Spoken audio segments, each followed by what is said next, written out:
Durante o mês de outubro é comemorado mundialmente o Outubro Rosa. E é sobre isso que o Vida Ativa vai te falar hoje. O câncer de mama é um dos tipos que mais acomete mulheres no mundo todo. E nós homens não estamos de fora dessa porcentagem. Não perca o programa de hoje e entenda a importância da prevenção do câncer de mama.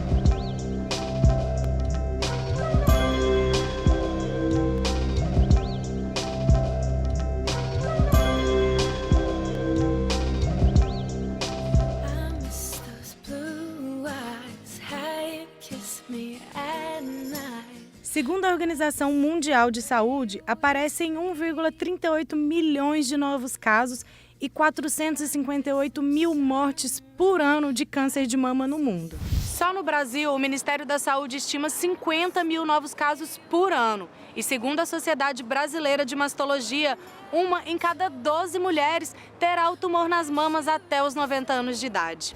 O câncer de mama, como todos os outros cânceres, é uma alteração maligna da mama. Começa a divisão celular e isso, por um efeito genético, hoje é mais aceito, essas células tornam-se malignas. Então ela perde a finalidade, começa a autodestruir as outras células. Isso que é o câncer. Esse tipo de câncer acomete normalmente as mulheres, mas não significa que os homens também não corram risco. O câncer de mama não é só na mulher, é no homem também, que a incidência é menor, mas também existe. E como a primeira causa de câncer na mulher é a mama, principalmente por fator genético e por fator hereditário, que eles acham que, sim, que a mulher, pelo fato dela ter uma grande atividade hormonal, e a gente sabe hoje que está relacionado com câncer de mama, atividade hormonal. Eu fui e fiz, né? Aí eu fiz a consulta, já marcou os exames para mim. Aí já fez mas o nódulo já estava grande, já deu 2 centímetros, né? Quando operou já estava com 2 centímetros. Aí eu fiz a cirurgia, com isso eu fiz o tratamento e fiz a cirurgia, tirou aquele nódulo, mas não doía não. Não doía de jeito nenhum, só coçava. Eu coçava o peito assim, ficava bem. E esquentava, né? Aí passou assim, talvez 5 anos. Sempre me cuidei, sempre fiz o autoexame, sempre fui na ginecologista 1 vez por ano, justamente porque eu morria de medo de acontecer comigo e eu sabia que a probabilidade de acontecer era maior. Então foi no autoexame mesmo que eu descobri um nódulo, fui na minha ginecologista, a gente fez os exames e ela me passou para um mastologista, né, porque provavelmente seria um câncer. No início, quando você recebe a notícia, é muito ruim, realmente. Você acha que você está morrendo, que você não tem chance de cura. Passa só as piores coisas, né, na sua cabeça. Depois, com o início do tratamento, você vai percebendo que não é assim. A gente vai percebendo que a gente tem uma força que a gente só sabe que tem quando a gente precisa. E nessa época também foi importante demais o apoio que eu tive da minha família, dos meus amigos, do meu marido, né? Essa fase é muito importante, porque a gente fica muito ranzinza, muito com raiva de tudo, com raiva do mundo, né? A gente quer culpar, a gente quer achar, né, achar um culpado. E que, na verdade, depois a gente sabe que não tem, que realmente acontece e que a gente vence. Eu sempre fiz a prevenção anual, sempre. Mas em julho do ano passado, de 2015, eu comecei a sentir uma diferença na minha mama. E eu falei, gente, tem alguma coisa errada.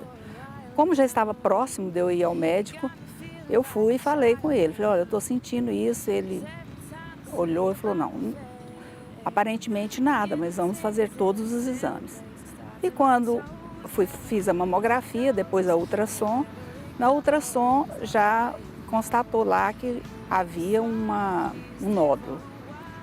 Bom, sim, foi tudo muito rápido. Eu fui rápido, os médicos foram rápidos e já constatou que era um câncer de mama invasivo, né? E isso foi julho. Quando foi em agosto, eu fui para o mastologista, ele já marcou a cirurgia, nós fizemos imediatamente. A recuperação da cirurgia foi bem, graças a Deus.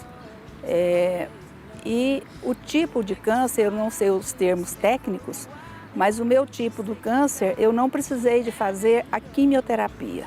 Eu só fiz a radioterapia. Foram 36 sessões de radioterapia. Tive casos na minha família, desculpa, de uma tia, a minha mãe também, mas a gente nunca pensa que vai acontecer com a gente, jamais. É um pensamento que realmente a gente não fica pensando, pô, será que pode acontecer comigo? Não pode, pode, não pode, mas enfim, eu nunca pensei, sabe? Para mim foi uma surpresa não tão agradável, né? Mas todos nós estamos suscetíveis a isso. Eu costumo falar que o que me salvou, o que fez com que eu estivesse hoje aqui do jeito que eu estou, é realmente o autoexame. É você descobrir do início. Porque quando é no início é tudo muito mais fácil, muito mais fácil. O meu tratamento, depois da cirurgia, eu fiz quimioterapia, eu fiz 8 sessões de quimioterapia, uma sessão a cada 28 dias. E depois da quimioterapia, eu fiz a radioterapia também. Quando o tratamento termina, os médicos irão acompanhá-lo de perto por alguns anos. Por isso é muito importante comparecer a todas as consultas. Eu faço até hoje, ainda faço ainda. Eu tenho um exame, está marcado todo ano, que eu fazia, no início eu fazia de mês em mês, depois passou a 3 de 3 meses, depois foi aumentando, né? O câncer de mama pode se manifestar em vários tipos e a melhor forma de combate é a prevenção. Pensando nisso, foi criado o Outubro Rosa. Bom, o Outubro Rosa é uma campanha feita mundialmente para a prevenção e conscientização dos exames preventivos para o câncer de mama. É a segunda doença que mais acomete as mulheres após o câncer de pele não melanoma. Hoje a gente sabe que qualquer tipo de câncer, quanto mais precoce ele é tratado, melhor o prognóstico. Hoje a gente fala em cura de câncer até de 90%, desde que não seja avançado. Em todo sentido é mais fácil. A mutilação da mama pode ser menor, os tratamentos pode ser só a radioterapia ou hormonioterapia, ou em alguns casos só com a própria cirurgia. As coisas vão acontecendo de uma forma quase que natural, para não assustar muito a gente. Eu estava com meus exames em dia, tinha 6 meses que eu estava com mamografia, ultrassom, e comecei a sentir um nódulozinho na mama esquerda e achava que não fosse nada, porque como os exames estavam em dia, eu palpava, achava que era natural, então foi um processo e eu fui deixando, aquilo foi aumentando, até o dia que eu cheguei ao médico, o meu médico, ele falou, Marina, isso não é boa coisa, isso é câncer de mama. Aí que caiu a ficha e deu aquele susto, né? Existe uma idade ideal. Desde que você na sua família tenha um componente genético, você é uma pessoa de risco. Hoje, mais do que nunca, a gente sabe do componente da genética no câncer de mama. Na prática, eu tenho um caso que eu tratei da filha há 5 anos, agora que manifestou da mãe. Então, completamente recomenda-se, a partir dos 40 anos, você fazer a mamografia. Olha, infelizmente, é uma doença muito traiçoeira. Às vezes, ele, no início, não tem sintoma nenhum. Normalmente, manifesta-se ou por um nódulo mamário, que a própria paciente, que na maioria das vezes, ela automedica. E uma das coisas que a gente sempre revela é o seguinte, a paciente fazer o autoexame, principalmente na hora do banho, um simples nódulo, pode ser uma descarga mamilar, uma secreção pelo mamilo. Infelizmente, quando já aparece com um caroço debaixo da axila, que já está mais avançado. Olha, eu iniciei meu tratamento em 2008, quando eu fiz a cirurgia, e meu tratamento terminou no final deste mesmo ano. Então, fazem exatamente 8 anos, né? A gente tem que fazer até os 10 anos, é de 6 em 6 meses no acompanhamento. Então, porque os médicos não dizem cura total, né? Acompanhamento. Agora em maio fazem 9 anos. É muito comum o paciente inicialmente ele ficar angustiado, ele ter uma ansiedade extrema, ter medo do próprio tratamento.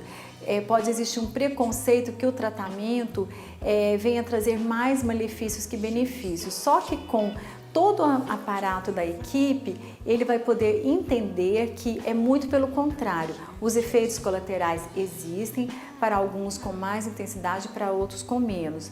Mas tudo isso tem uma forma de se tratar. Para isso tem toda a equipe que está à disposição 24 horas para auxiliar o paciente. No início a gente fica muito revoltado. Eu falo que eu fiquei muito revoltada com Deus, sabe? Mas aí depois, você vai percebendo que você não está sozinho, que tem milhares e milhares de pessoas passando por aquilo. E às vezes, aliás, a maioria das vezes, muito pior. Tem gente muito pior que está sofrendo muito mais que você. Então, na verdade, você se obriga a ter uma força, porque tem pessoas que estão piores que você e, na verdade, você pode ajudar essas pessoas, entendeu? Mesmo estando com a doença, você tem mais força para estar ajudando aquela pessoa. Muito importante o apoio da família, todo meu marido, minhas filhas, meus irmãos, a família inteira, cunhados, todo mundo me prestando aquela assistência, todo mundo sempre junto. O abraço da família mesmo é importantíssimo nesse momento, né? E graças a Deus eu tive, né? Eu fui visitada por toda a minha família, dos mais velhos aos mais jovens. Cada paciente ele vai ter uma forma de reação da mesma forma que ele tem uma forma de reação nos problemas do seu cotidiano. Existem pacientes que se oferecem inclusive para vir dar apoio a outros pacientes que estão iniciando o tratamento na quimioterapia ou na radioterapia, e existem os pacientes que eles precisam de toda uma equipe para auxiliá-lo a passar pelo tratamento. A gente pode lançar mão do psiquiatra, psicólogo e de outros da equipe para ajudar na qualidade de vida desse paciente. Então, no caso, na psicologia, os pacientes vêm geralmente porque quando recebem um diagnóstico, vem aquela sensação de perda, né? O medo de morrer, angústia, ansiedade, e com isso ele vem na psicologia trazer essas questões que vêm permeando não só nesse momento da vida dele, são a forma que o paciente teve de lidar com essas questões durante a vida, nesse momento ela vai aparecer também. O apoio da família ele é essencial, porque a família junto ela te dá força, né? Você sabe que você não está só. Os amigos da mesma forma, sabe? A questão de você ter as suas amizades e todos eles imbuídos ali na mesma energia, vamos dizer assim, uma energia positiva, sabe? De estar junto com você mesmo, de estar pensando positivo, que vai dar tudo certo. Que isso é apenas, né, uma passagem que a gente tem, e às vezes não são todas boas, né? Mas a motivação maior é essa, é fé, a família e a amizade. Ela nos acudiu, né, com otimismo, com vontade de viver e com tudo. Acho que a família inteira ficou muito mais preocupada do que ela.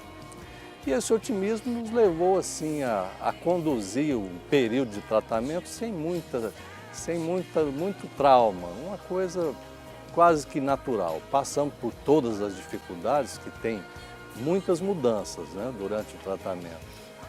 Mudança nos hábitos de passeio, alimentar e de tudo que a gente fazia, nós tivemos que fazer uma readaptação. Mas fizemos isso junto e, graças a Deus, transcorreu tudo em paz. Porque você tem que acreditar que existe um ser superior que está olhando por você. E isso faz muita diferença. A vontade de viver também, claro, né? Eu sou uma pessoa, já estou meus 60 e poucos anos, mas ainda tenho vontade de viver, sabe? Eu gosto de viajar, eu gosto dos meus amigos, eu gosto da minha família. Então, tudo isso me motivava a querer me curar, sabe? A ficar bem. E foi isso que eu procurei, foi nessa fé, foi nessas minhas amizades, no meu trabalho e a minha família, com certeza. As mudanças na rotina acontecem tanto para o paciente quanto para a família. E é fundamental que, principalmente, o paciente encontre uma forma de aliviar o estresse causado pela situação. Tudo vai depender da forma que ele vai se adaptar ao tratamento. Então, a forma de se minimizar o estresse é fazer com que a pessoa coloque o que é qualidade de vida para ela. Muitas vezes a qualidade de vida para o paciente é ir aos finais de semana na casa dele. Então, por exemplo, a radioterapia, que é um tratamento que é diário, ele tem de folga sábado e domingo geralmente. Ele pode ir esse final de semana. As pessoas podem até nem entender, eu não tive medo. A minha precaução é fazer o tratamento. Aí eu pensei, vou ter que começar a fazer o tratamento e o que os médicos acharem que tem que ser feito, vai ser feito. Foi explicado que seria um tipo de cirurgia, que eu teria que retirar toda a mama. Então, é seguir em frente, é aceitar e passar tudo da melhor maneira possível. Foi o que aconteceu comigo. Eu aceitei de uma boa e não tive medo nenhum. A partir daquele momento sabia que ia cair cabelo, ia ter enjoo, fazer quimioterapia, mas eu reagi, graças a Deus, de uma maneira bem firme. Existem diversos tratamentos para o câncer de mama, que podem ser combinados ou não. Faz a cirurgia, depois vai para quimioterapia, posteriormente a rádio, ou complementação com hormônio terapia ou não, dependendo da citologia do tumor. É um tratamento muito agressivo, porque principalmente ela vai para a cirurgia, talvez ela suporte melhor do que a quimioterapia, porque uma quimioterapia é um tratamento de destruição celular e não é só localizada na mama. Ela acomete todo o sistema, todo o corpo, e a paciente com isso vai ter, principalmente para a mulher, que é muito importante, o cabelo. Ela, principalmente náusea, vômito. Então, isso tudo são efeitos colaterais que a gente sabe que acontecem e a gente já vai antes para tentar de amenizar esses efeitos. A pior fase que Ariana, que eu acho que aconteceu foi realmente a quimioterapia que mexe muito com a autoestima da gente, quando a gente fica sem cabelo, a gente fica careca, que a gente fica super inchado. Então, assim, eu costumo falar que de tudo que o tratamento faz, essa é realmente a pior fase. Mas também só no início, porque depois a gente se acostuma com isso. Aí a gente começa a comprar um lenço bonito, e põe esse lenço no cabelo, e fica sempre maquiada, e sempre com um sorriso no rosto. Então, assim, a gente vai aprendendo a passar por isso. E passa tão rápido, tão rápido. O câncer de mama, apesar de inúmeras campanhas de conscientização e prevenção, ainda encontra barreiras para ser combatido. Eu percebo que a cada ano vem aumentada a conscientização das pessoas para fazer a prevenção do câncer de mama, como de outros cânceres também. Mas, na verdade, a questão não é tão localizada. O próprio sistema de saúde do Brasil já traz uma dificuldade para agendar uma consulta com uma mastologista ou um oncologista, para agendar a mamografia e, posteriormente, para agendar para trazer os exames da mamografia. Pessoas que fizeram mamografia no Outubro Rosa de 2015 ainda não levaram o resultado porque estão na lista de espera do SUS aguardando uma consulta. Em outros casos, nós temos o medo da pessoa descobrir que tem a própria doença, então ela prefere não entrar em contato com os exames, não fazer o tratamento, para que não passe por pela história do câncer, como se isso fosse livrá-la do tratamento. Os homens, eles têm, então, um tratamento que é muito pouco que a gente vê no dia a dia. Até o momento eu acompanhei um caso de câncer de mama em homem, e eles veem, esse paciente especificamente que eu acompanhei, ele viu de uma forma mais tranquila e fez o tratamento normalmente. Porém, os homens, eles têm uma forma de lidar com a emoção diferente, porque socialmente o homem, ele não pode chorar, né? Isso vem de muito tempo atrás e já vem mudado bastante. Então, essa forma social aprendida, da forma de expressar emoções faz com que ele não se expresse tanto quanto as mulheres. A pessoa, quando eu vejo muitas pessoas, eu já vou ver muitas pessoas que falam assim, você está sentindo uma dor, uma coisa, eu sinto um caroço do corpo, se você tiver qualquer coisa, uma íngua no corpo, vai fazer o exame e tira, eles tiram. Se fizer assim, você fazer o exame, falar que tem aquele nódulo no corpo, você vai lá fazer o exame lá, ele tira, tem que tirar, ele não deixa mesmo, né? Você tem, então, eu aconselho que todo deve fazer uma consulta e não deixar passar da hora, não. Não é uma tarefa fácil, mas também não é impossível ao ponto de desanimar e achar que tudo está perdido. Não, é possível a gente conduzir, aproximar da família. A esposa passa por transformações que a gente tem que ter consciência e saber encarar e estar junto de uma maneira natural. Então não é fácil, mas também não é uma coisa que não se consiga fazer. Quando eu comecei o tratamento, o meu primeiro médico falou que o tratamento iria me deixar estéril, que eu não teria como ter filho. Aí a gente até correu, a gente fez a fertilização in vitro, eu tenho até embriões congelados até hoje, porque naquela correria, né, naquele momento, a gente correu atrás disso. Com esse medo todo que ele passou, é outra coisa ruim, sabe? De você pensar, nossa, tão nova, né? Não vou poder ter filho.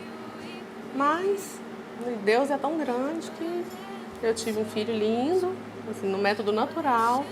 Não precisei recorrer nem ao tratamento que a gente tinha feito antes da cirurgia. Né? E eu falo que ele é o milagre da minha vida. Melhor coisa do mundo. A transformação vem de dentro para fora e realmente essas pessoas nunca mais serão as mesmas. Lições valiosas que nos inspiram a continuar e da melhor maneira possível. A gente passa a olhar as coisas de forma diferente. Coisas que antigamente a gente dava muita importância, depois a gente não dá mais, sabe? Coisas fúteis mesmo de ser humano. Porque antigamente a gente tinha muita preocupação. Eu tô gorda, eu queria uma roupa assim, eu queria uma calça assim, sabe? Alguma coisa assim. Depois disso, você percebe que isso é muito pouco. Que você tem que priorizar, na verdade, são os momentos, entendeu? Os momentos que a vida te proporciona, e não o que você pode ter, ou se você é gordo, se você é magro, se você é baixo, se você sabe, essas coisas. Assim, bom, pelo menos isso para mim foi fundamental. E também passar mais tempo com quem a gente gosta. Família, amigos, que isso é muito bom, que no mundo hoje a gente trabalha tanto, a gente cansa tanto, a gente fica tão cansado, a gente quer chegar em casa e só dormir, só descansar. Não é assim, acho que a gente tem que aproveitar mais as pessoas que a gente gosta. Apesar da minha idade, a gente adquire uma maturidade muito maior, sabe? E a gente começa a ver tudo com olhos diferentes mesmo, sabe? A gente tem mais paciência, a gente tem mais tranquilidade com as coisas, a gente procura olhar o próximo com mais cuidado, com mais carinho. A gente percebe nesse contexto todo realmente aquelas pessoas que são importantes na sua vida e as coisas que são importantes. Eu acho que basicamente é isso. Temos 2 grupos de apoio, que é o Centro dos Amigos da Mama, CEAMA, e o Centro de Apoio da Família, CEAFAM. Esses grupos trazem mensalmente um palestrante que vai falar sobre um tema específico do tratamento. Então nós temos parceiros da área de mastologia, nutrição, advocacia, psicologia e diversas outras áreas que fazem parte do tratamento dessa paciente. Então o profissional vem, faz a palestra e depois abre-se para um debate, para perguntas. Esse grupo funciona junto com as famílias, então a família traz a sua questão de cuidados, as suas preocupações e o profissional vai respondendo e as respostas do grupo vai auxiliando os que estão ali também, que muitas vezes não fizeram a pergunta. Nós temos também o Banco de Perucas e Lenços, que é um banco em que recebemos cabelo para que façam as perucas e depois, posteriormente, a Lene House nos doa as perucas prontas com esses cabelos que nós recebemos de doação e nós vamos doar as perucas posteriormente para qualquer paciente que esteja em tratamento aqui em Goiânia, não necessariamente aqui no Sebron. E temos também esse ano que nós inauguramos um projeto que chama Areola Solidária. A areola solidária é quando a mulher faz a reconstrução mamária, a areola, que é aquela parte vermelhinha da mama, ela precisa ser redesenhada, principalmente se for uma mastectomia total. Então isso é uma micropigmentação que a Elisângela Mamed, Conceito e Sobrancelhas, uma empresa que é especialista nessa área, doa uma micropigmentação por mês aqui para o Sebron. Então nós damos uma micropigmentação para as pessoas que nos procuram.